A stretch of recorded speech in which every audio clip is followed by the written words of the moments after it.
Hi everyone, welcome back to Asperger's from the Inside. You're here with Paul. I make weekly videos sharing the human side of autism, so make sure you hit subscribe to get the latest content. So in this video, as part of this little series on mental health, the topic is online counselling good for autistic people? So online counselling is something that has become a thing recently with things moving online. It used to be that you had to find a psychologist or a counsellor in your area, and you had to book an appointment, and you had to actually go there in person.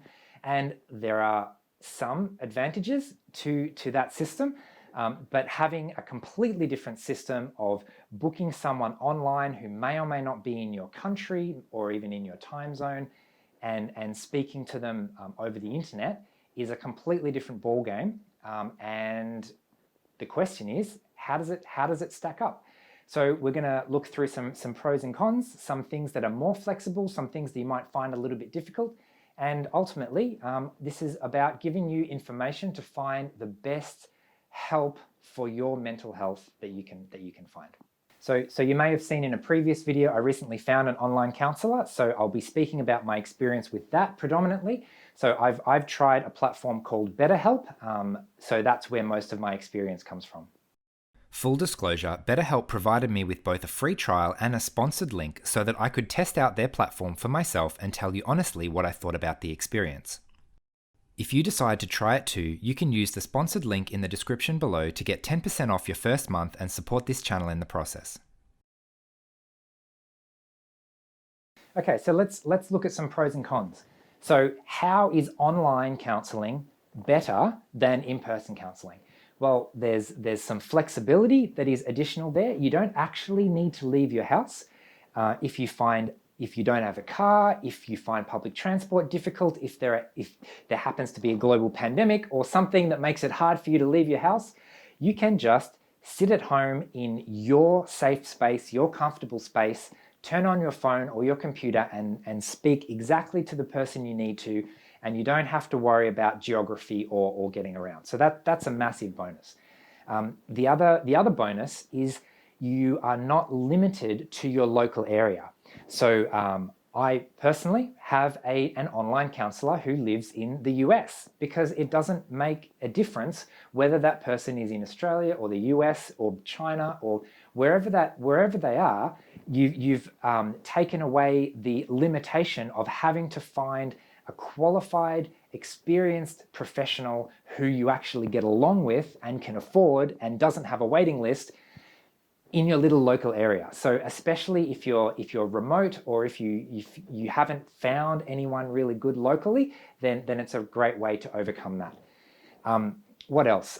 It's also more flexible in terms of how you can engage with it. So online, you could have just a phone call. Maybe having the video is not very nice for you.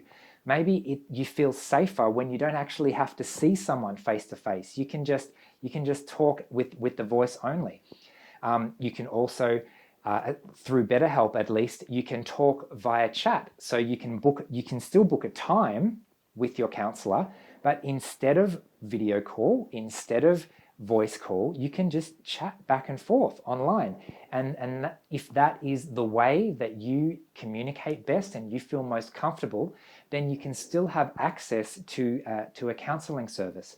So this is especially good for people who might not be so comfortable or confident verbally, especially meeting a stranger in a strange location and talking face to face. You don't need to worry about making eye contact when you're typing or when you've got a voice-only call.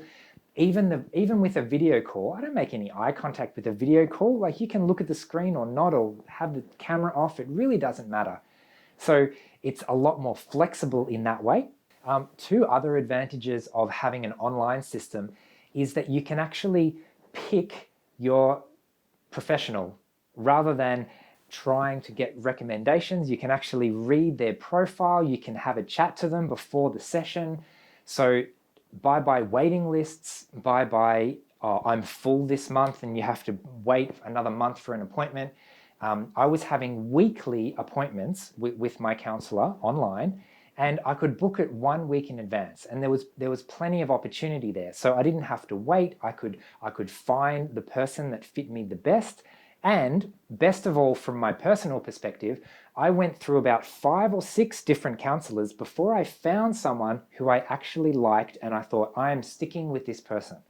So if I had to go through 5 in-person psychologists, I don't think I've seen 5 different psychologists in my whole life. I've probably seen 3 or 4 who were not particularly good for me, but I saw them in real life. I went to their premises and had probably 1 or 2 one-hour sessions with them before I decided, yeah, this is not really working. Whereas online, I found I could text them back and forth in advance before we even got to the session. And so it was much, much easier to say, this isn't working, I'm going to try someone else. And within a matter of a week or 2, I'd found someone who I was really comfortable with.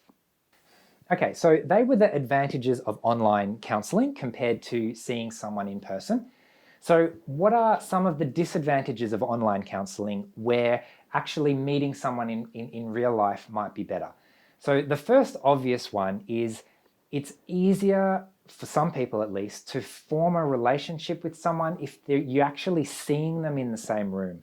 So there's also a transition time. If I have an appointment, I have to leave the house and drive there or ride there or walk there, and there's at least 5 to 30 minutes or whatever the travel time is for me to mentally prepare and transition out of I was at work and now I'm going to see my therapist.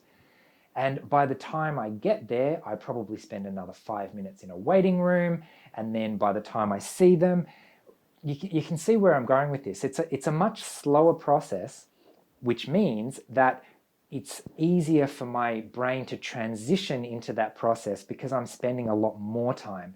And then at the end of the session, I have to get up, walk out, go to the car, drive home, and I've got all of this extra processing time that I can use to reflect on what just happened and what we just talked about.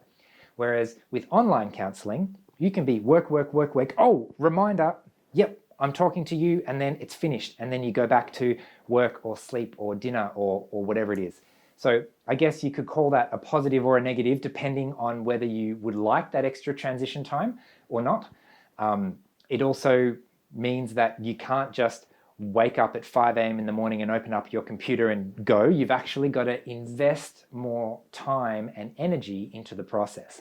So I'm including that in the downsides of online counseling because I actually believe there is a huge benefit in investing more time and more energy into the process of meeting someone and talking through and getting mental health help. Another advantage of seeing someone in person is depending on your country and your health insurance and things like that, is it's a lot easier to find someone who you'll get some kind of medical rebate for.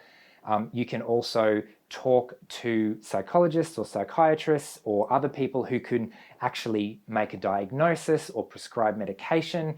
The people that you see in real life tend to offer more services in that way. So we've been talking predominantly about online counseling. Counseling is fantastic, but it's not diagnosis, it's not medication. You just got to be careful about what you actually want out of the relationship. So another advantage of meeting someone in person who is actually local to you is that once you find someone who you do get along with and you form a relationship with, it's going to be easier to keep that person for a much longer period of time. So if you're looking for a mental health professional to be with you for years, decades, even more than that, then although it does take more time and energy to find one, investing in that relationship could be a positive as well. So that's the opposite of an online counselor who it's a lot easier to find a good match, but it's a bit more of a transient thing. So you can't really guarantee that someone, so my counselor in the US, for example, I can't guarantee that he's going to still be able to provide his service to me in 20 years' time. Whereas if I meet someone locally at my local clinic, it's a lot easier to say, well, this person is living here, they're probably going to be practicing for a while, and we can build that relationship on the very long term.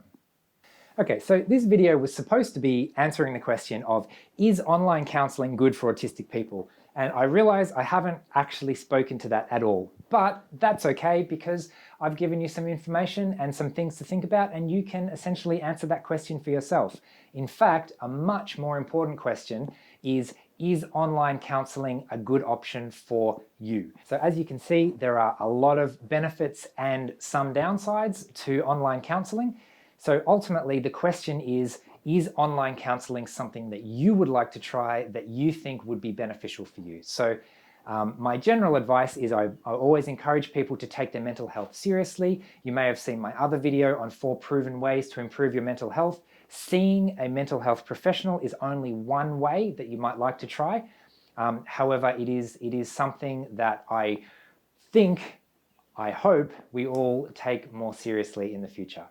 So thanks for watching. I hope you found this valuable. If you've tried online counselling yourself, let us know what you thought about it in the comments and what was good and bad from your perspective. So thanks for watching. I hope you're enjoying this little series on mental health, and I'll see you again next week. Bye.